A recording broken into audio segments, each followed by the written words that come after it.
In recent years, our society has acquired this land outlined in red there. Oops. And below this building here is a Victorian underground reservoir, and our aim is to build a state-of-the-art planetarium. This will enhance our formidable outreach programme we currently have.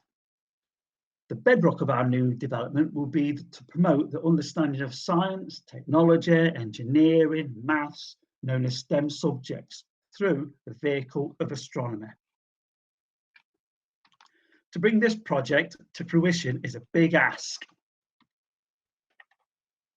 but it will have a huge positive impact on the whole area. Sutton in Ashfield have been selected to be part of the Towns Fund programme. This is a government regeneration programme. You can help to get us funding for our planetarium project by visiting and registering your support for our planetarium project. For more information, visit our website, or you can contact Dr. Steve Wallace directly at this email address, or you can register your support for our project at this address. Thank you. Okay. How to rescue a dead space station. The Salyut 7-story. I will say at this point, not all daring do comes with a stamp made in America. So let's get started. A space station is an artificial substructure placed usually in low Earth orbit, having a pressurized living area with power and all the other environmental requirements that permit human habitation for extended periods of time. I think we all agree this is the best space station never built yet. Fingers crossed. But this is the image what gets conjured up when you talk about space stations. After the Apollo moon landing, the Soviet Union shifted their manned space interest to the space stations. The Soviet Union's first space station was derived from the Almaz reconnaissance platform that was designed in the 1960s by an aerospace engineer, Vladimir Chelyabinsk, I think that's how you pronounce it, and adapted for use with the Soyuz manned spacecraft that was originally developed by rival Sergei Korolev for the Soviet manned lunar landing program. It took the shape of a stepped cylinder. It was about 48 feet long by approximately 14 feet wide at its broadest point. Weighed about 20 tons. Its maneuvering engine was at the rear, so this, unsurprisingly, became known as the rear of the space station. At the front of the space station was a single docking point for the Soyuz ferries. Inside this was an airlock that was in the round front section, and a single large rectangular room where the cosmonauts, worked, slept. And the name of this space station, Salyut 1. Salyut is Russian for salute. That was in honor of Yuri Gagarin, the first human to gaze down upon our beautiful planet Earth from space. Yeah. That is, unless you believe in alien abductions. Now, this is reality, not quite as easy on the eye, but that's basically it. We've got the solar arrays just here, front and rear. That's the forward docking point. And this is the aft section where the engine was. Salyut 1 was launched in April the 19th, 1971 from the Baikonur Cosmodrome in the Soviet Union aboard a Proton rocket. The first crew followed about 3 days later, and 24 hours later after launch, they rendezvoused with Salyut 1. They achieved a soft dock, but hard docking was unsuccessful. After a few hours, that was due to the automatic docking system. There's just a problem with it. So they couldn't get a hard dock to open the hatches, to get inside, that sort of stuff. So after several hours, the Soyuz 10 undocked and returned to Earth. The problem with the automatic docking system was corrected, and Soyuz 11 was then prepared for launch.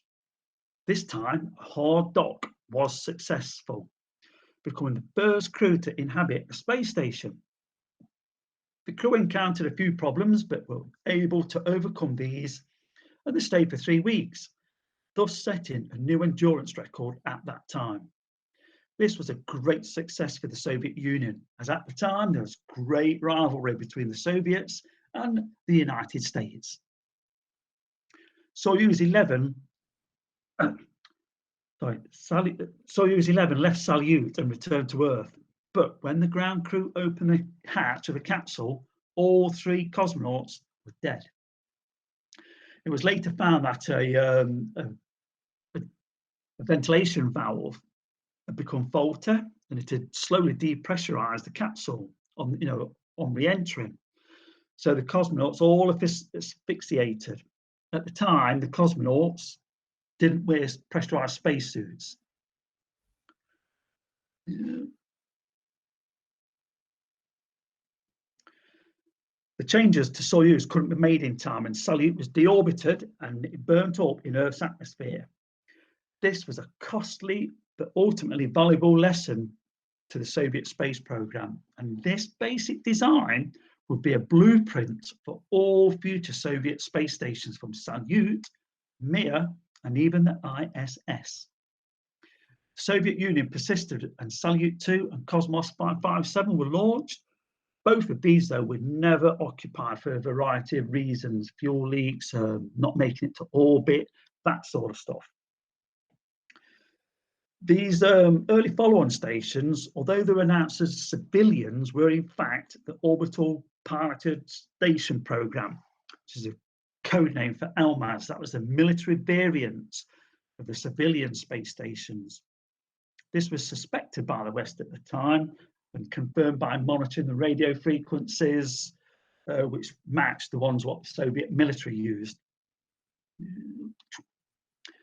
That's the ALMAS one, the military variant. This is the one what never flew at the time. And this is the ALMAS space stations being put together. As you can see, they're pretty similar to the Salyut, the original one what got launched.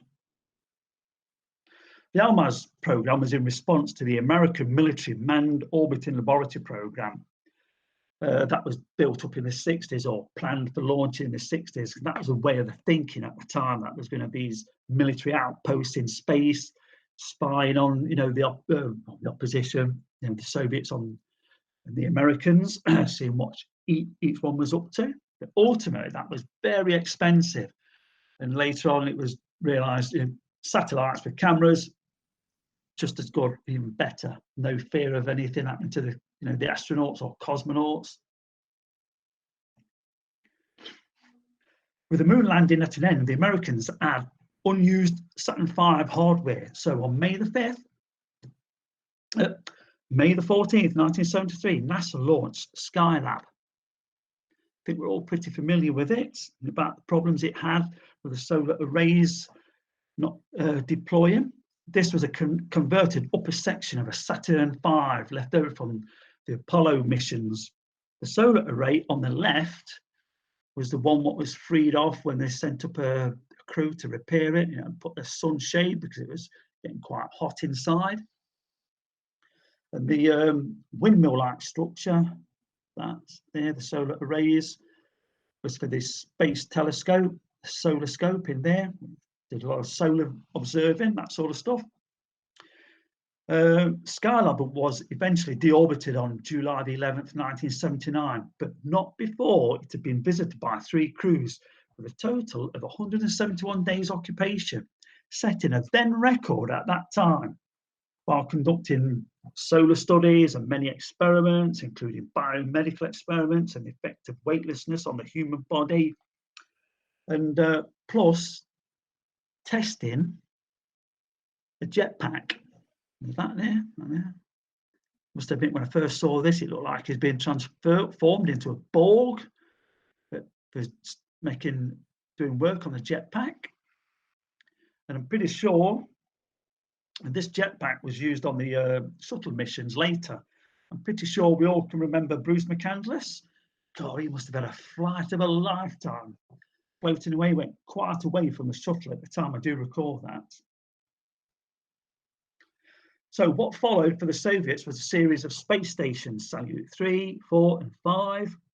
All received crews and were all very successful. So the Soviets were learning as they went along and getting, really good at this. All this had culminated with this newfound knowledge and expertise in the second generation of space stations. Salyut 6 flew into orbit on September the 29th, 1977, and lasted until July the 29th, 1982. It had 5 main expeditions and 11 short duration expeditions that visited, of which 9 had international crews from various, usually Soviet bloc friendly countries, but they did have some French astronauts who visited as well. There's a total of 676 days of occupancy, and a single mission lasted 185 days. Events like this were a great success for Salyut 6 and were of great importance for the global standing of the Soviet Union. Both Salyut 6 and 7 were of advanced design, featuring a new refueling system and better living quarters, with docking ports at the front and at the aft. This allowed crews on long duration missions to be resupplied by the automated Progress cargo ferries. Progress was an automated, unpiloted variant of Soyuz.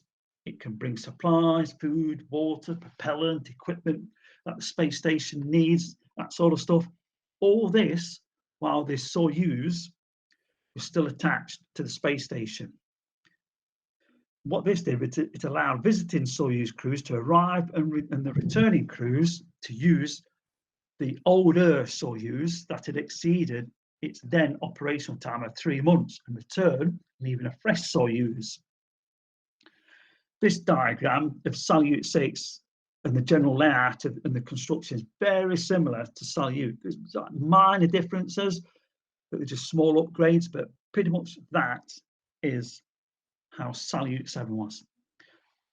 Soyuz ship here, there, is docked to Salyut 6, and the Soyuz is docked to the station airlock, which is G, which is that, which is hatches connecting as section H on the Soyuz, and C, the main living working area of the Salyut station. Section D is the aft section, so it's where Progress could dock, which is all automated. They could take all the supplies out and refuel the station, that sort of stuff. Soyuz can dock either on the fore or aft, whereas a Progress could only dock at the aft section. No, go back. So on April the 19th, 1982, Salyut 7 flew into orbit, and the very first mission on Salyut 7 extended that endurance record to 211 days. The station was off to a good start. The first task aboard Salyut was to launch an amateur radio satellite from the airlock.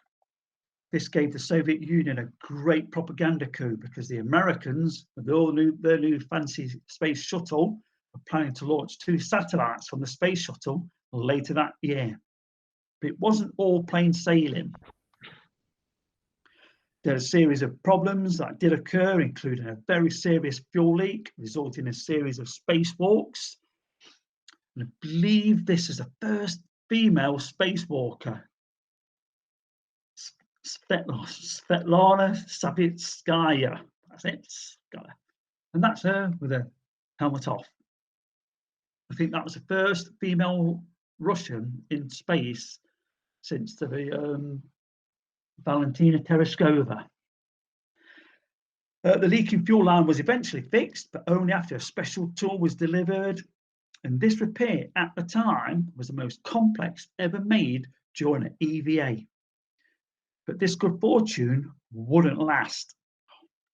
Now, on February the 11th, 1985, while Salyut 7 was in orbit on autopilot, awaiting the arrival of its next crew, Mission Control received telemetry from the space station that indicating that something was amiss. A surge of electrical current had been detected, and this in turn had led to the tripping of the overcurrent protection system and the subsequent shutdown of the main radio system.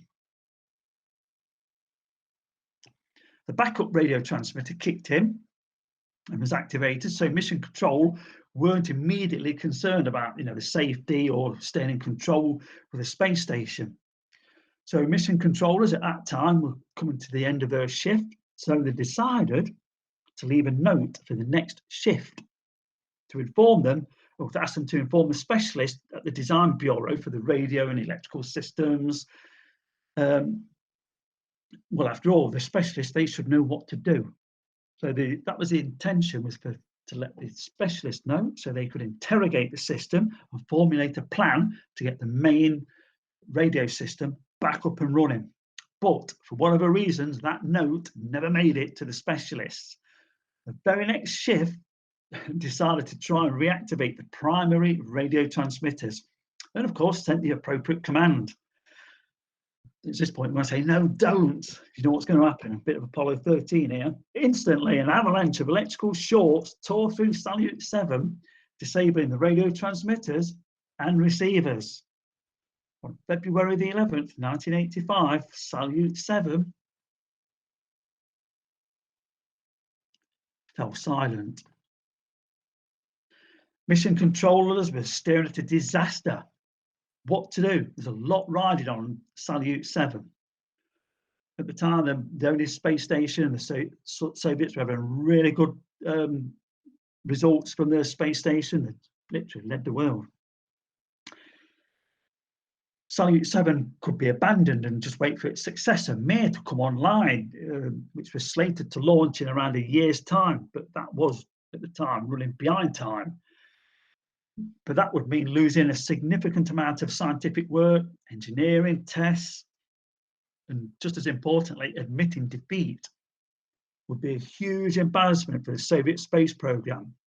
And at the time, that was a program that was very costly to run, so required lots of good news to justify all this expense. So the pressure was on. Well, the Soviets knew that they had lost control of Salyut 7, and so did the Americans. And the Soviets knew, the Americans knew. Hope you're still with me at the moment. US tracking assets, also known as spies, confirmed that Salyut was tumbling and unresponsive. In the space of a few short hours, the Pentagon had formulated a plan that was too tempting to resist. The Space Shuttle Challenger was close to a routine flight to deploy 2 satellites. Why not repurpose the flight, send Challenger up empty, capture the disabled Salyut and return it to Earth, allowing the US to have access to sensitive Soviet secrets. Who knows what military secrets is on board as well. National Security Director Lincoln Fowler contacted and briefed President Reagan of the situation. And after some thought, permission was granted. Well, after all, at that time, the Soviet Union was in turmoil and transition. Leonid Brezhnev had died in 1982, and his successor, Yuri Andropov, had died in 1984. And and Konstantin Chernenko only lasted until 1985 before he also decided on a drastic career change and became Chief Route Inspector. And the very latest incumbent, Mr. Mikhail Gorbachev, was still sorting his desk out and could only dream of opening those boxes marked Glasnost and Perestroika. So all in all, the risks were acceptable.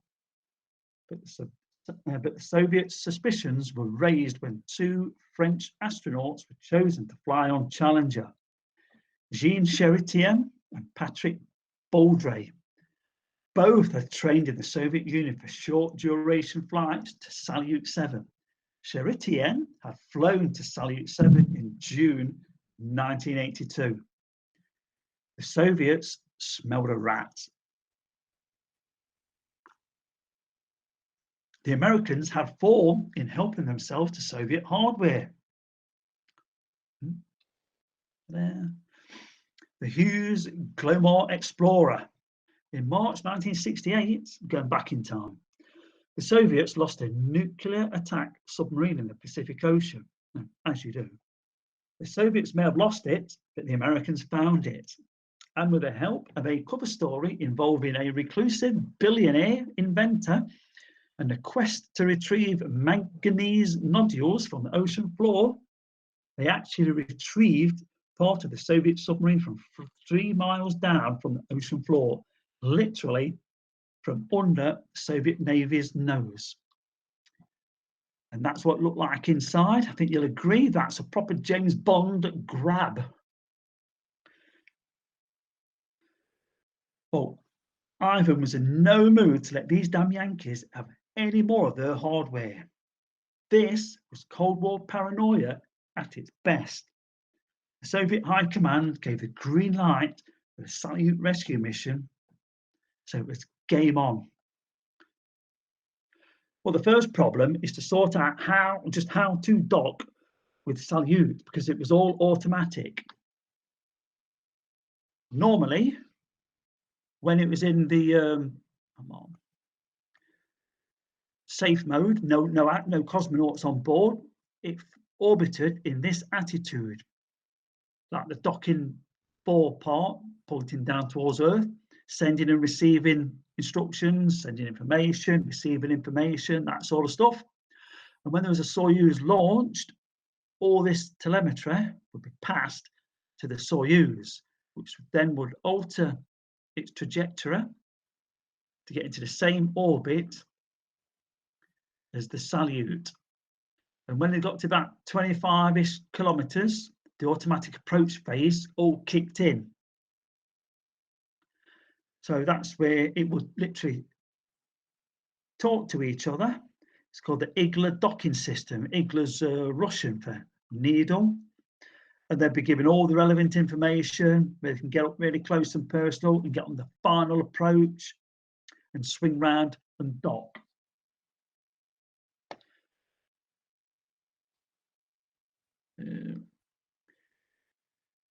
So the first part to do, the Soyuz was modified. The automatic docking system was completely removed and a laser rangefinder was fitted. They also took with them night vision goggles, also carried on board, just in case the docking attempt happened during the night side of the orbit around Earth. Another modification to the Soyuz was the removal of the third couch in the Soyuz. The weight saved allowed extra supplies to be taken, food, water, fuel tanks to be brimmed, because they just literally didn't know what they was going to find and how long, if they could rescue Salyut at all. So a new approach to docking was formulated. A ground-based radar would measure the orbit of Salyut, this bit on that, because at the moment it wasn't in its normal orbital position. It was just tumbling end on end at the time. So ground-based radar would get as much information as possible, pass it to the Soyuz to get as close as possible, and they was using a periscope, a laser rangefinder, to get close to Salyut. It was believed if they could get within 5 kilometers of Salyut, manual docking was technically possible. So far, so good. But who would actually fly this rescue mission? When it came to deciding the cosmonauts, who the cosmonauts would be, certain things were high on the wish list, like the pilot would have to be experienced in manual docking procedures, and not just in simulators. All cosmonauts were trained to perform a manual docking, but it was very rare for the automatic sequence to not work. It was also important that the flight engineer who would work, have to know the workings of Salyut. It soon became clear only 2 cosmonauts fitted this bill. Vladimir Dzhanibekov on the left and Viktor Savanik. Victor Savanik was the flight engineer. He was currently in training for a mission to Salyut and had flown a 74-day mission to Salyut 6. So he pretty much wrote his own ticket there. And Vladimir Dzhanibekov as commander. Dzhanibekov had actually performed a manual docking in 1982 when a rare failure of the automatic docking system happened. It was the Soyuz was about 900 meters away from the Salyut, and he took manual control and actually executed a successful docking. So again, he pretty much wrote his ticket out. So far, so good, but there's always a fly in the ointment. Dzhanibekov had an ongoing medical problem that prohibited him from any long-duration space flights.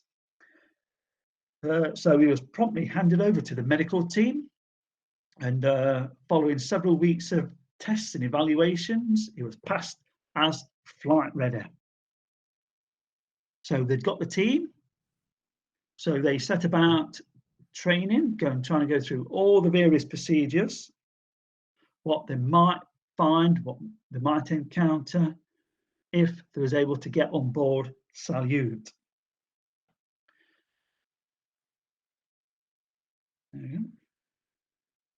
So after weeks of training, a rescue plan had been built up with the little information that they could glean from the dead Salyut, which was orbiting 120 miles above their heads.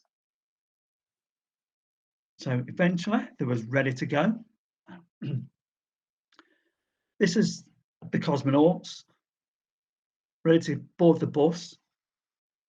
I'm not sure they still do it at the moment, but back then the tradition was that they'd wee on the wheel of the bus. Excuse me, they're all suited and booted, literally. That must be a faff and a half to wiggle out of this, because they had a rubberized bladder, because these spacesuits weren't that good.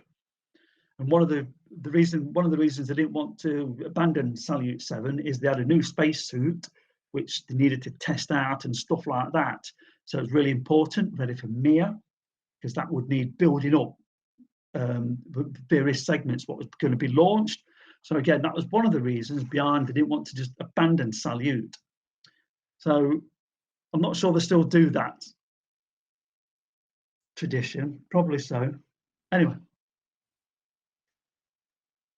after, well, almost 4 months had passed since contact with Salyut 7 had been lost, when on June the 6th, 1985, the Korolev Cross thundered into the sky, taking Soyuz T-13 on its daring rescue mission.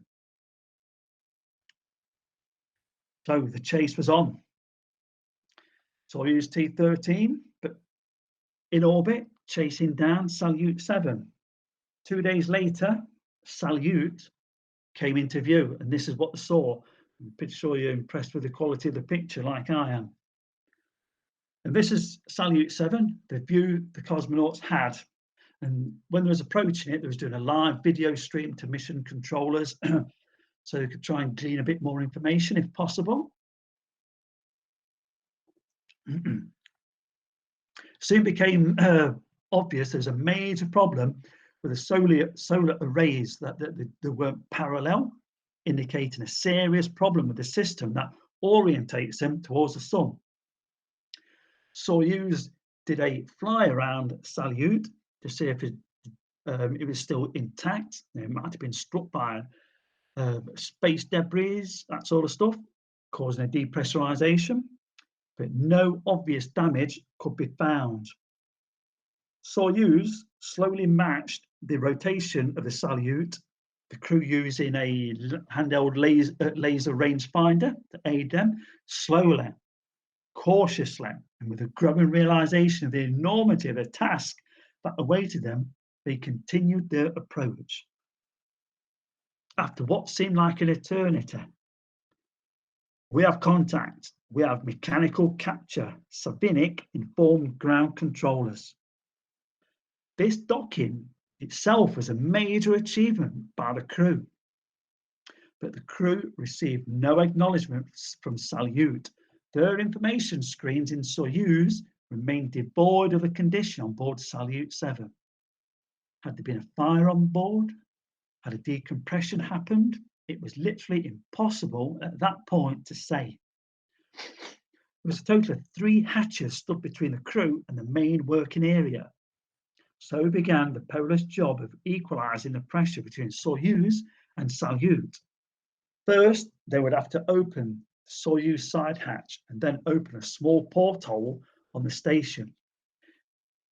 The hatch was half turn. Nothing. The decision was to open the hatch, a little more was taken. Suddenly, a rush of freezing air greeted them, meaning Salyut 7 had integrity. Another little milestone, another little victory.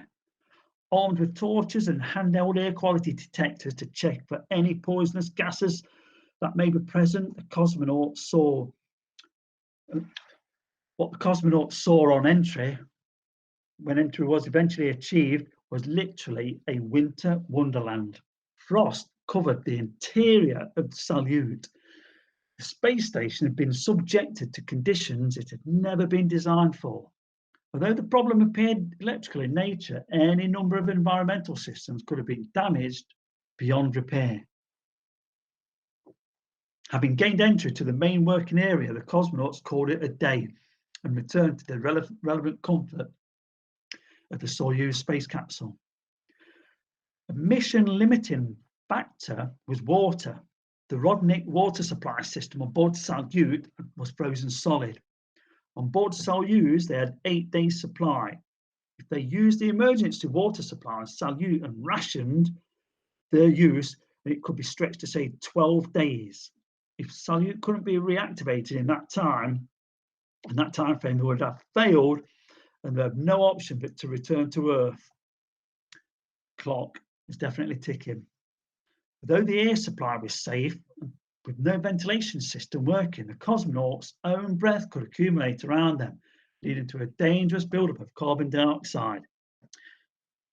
The Salyut electrical system, they couldn't just hotwire that up to the Soyuz, without knowing what had actually blown the electrics on the space station. So they couldn't, attempt to do anything like that. So while one crew member worked in Salyut, the other kept watch in Soyuz to make sure that cosmonaut was saved. And that shows you how cold it was. They was literally wearing winter clothing. They didn't bother wearing any gloves or anything like that because it was just so intricate, the work they were trying to do. The cosmonauts were limited to about 45 minutes work at any one time due to the going into the night side of Earth. The portholes were opened, showing a little bit of light in, but not much. This wasn't so bad as it allowed them then to go back to the Soyuz to try and thaw out a little bit. And like I say, they had to wear all this winter garb while they was working in a freezer. I think it was about 3 degrees, if I remember right, what I've read. The first step was to check the battery conditions. And it was found 6 of the 8 batteries were salvageable. On further inspection, a sensor on one of these batteries was found to be faulty. These sensors, once a day, every day, the computers on board Salyut ordered the solar arrays to charge the batteries. But this one sensor was showing a full charge, so immediately it stopped the charge. Over time, this led to the batteries going flat and Salyut going unresponsive.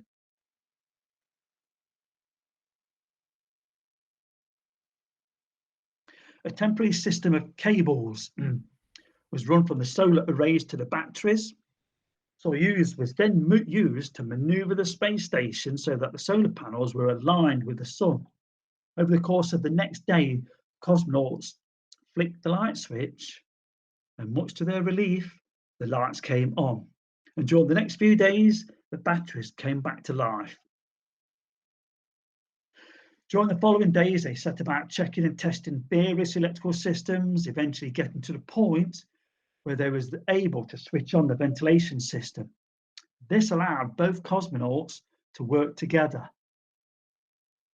Slowly but surely, Salyut 7 was returning to life. Concerns about running out of water were always on the mind, a bit like Apollo 13.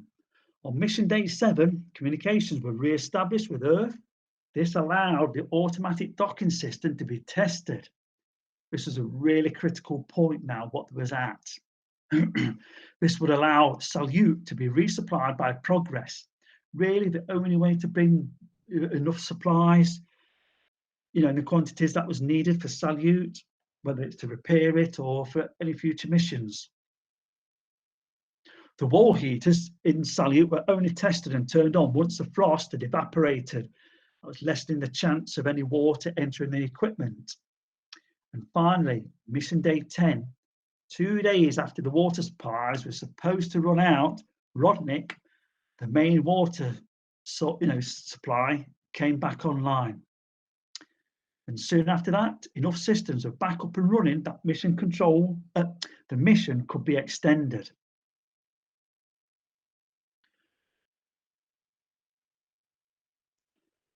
A Progress cargo ship docked on June the 23rd, delivering propellant, solar array extensions, a water heater, because they had no way of warming the water up at that time. What they had to use was these big television lights at the time to, heat the water up for food and drinks, that sort of stuff. 3 new batteries and around 40 kilos of various other replacement hardware. Dzhanibekov and Savinik conducted an EVA on August 2nd. This makes the first use of the Orlan DM spacesuits designed for deployment on the upcoming Mir space station. These had many improvements over the Orlan D, including brighter lights around their head so they could illuminate controls on the spacesuits, that sort of stuff, improved controls, sturdy construction, greater mobility. So they didn't ask the cosmonauts much, repair the space station and then get outside and repair it and add extensions on for the solar arrays. Dzhanibekov, he stayed on the Salyut 7 for a total of 110 days and returned to Earth on Soyuz T-13 with George A. Grechko, who had flown up to the station with Vladimir Vasyutin and Alexander Volkov on T-14. And that's Dzhanibekov flying away, leaving Salyut 7 in a much better state than when he found it. Vasyutin and Volkov and Savinik remained on Salyut 7 for a long-term mission that eventually had to be curtailed in November of that year when Vasyutin became unwell, so that to return. On February the 19th, 1986, the core section of Mir was launched. This was a successor to Salyut 7, but Salyut 7 was not finished yet. The first crew to Mir did something extraordinary. After the initial operations to check Mir, they boarded their Soyuz and flew to Salyut 7. To date, the only time a station-to-station crew transfer has taken place. There, they completed the work that Soyuz T-14 crew had left when they had to return with the unwell cosmonaut. The Soviets, they did intend to continue using Salyut 7, so they placed it in a parking orbit. But events overtook this idea with the collapse of the Soviet Union and its economy. Funds literally weren't available for more missions or the development of the Soviets' equivalent of the American space shuttle, the Buran. Salyut 7 that slowly deorbited uncontrollably over South America in 1991, bringing to an end an extraordinary mission. To put this rescue mission into perspective, unlike the astronauts on Apollo 13, the cosmonauts on this rescue mission used no gaffer tape. And on that bombshell, thank you and good night.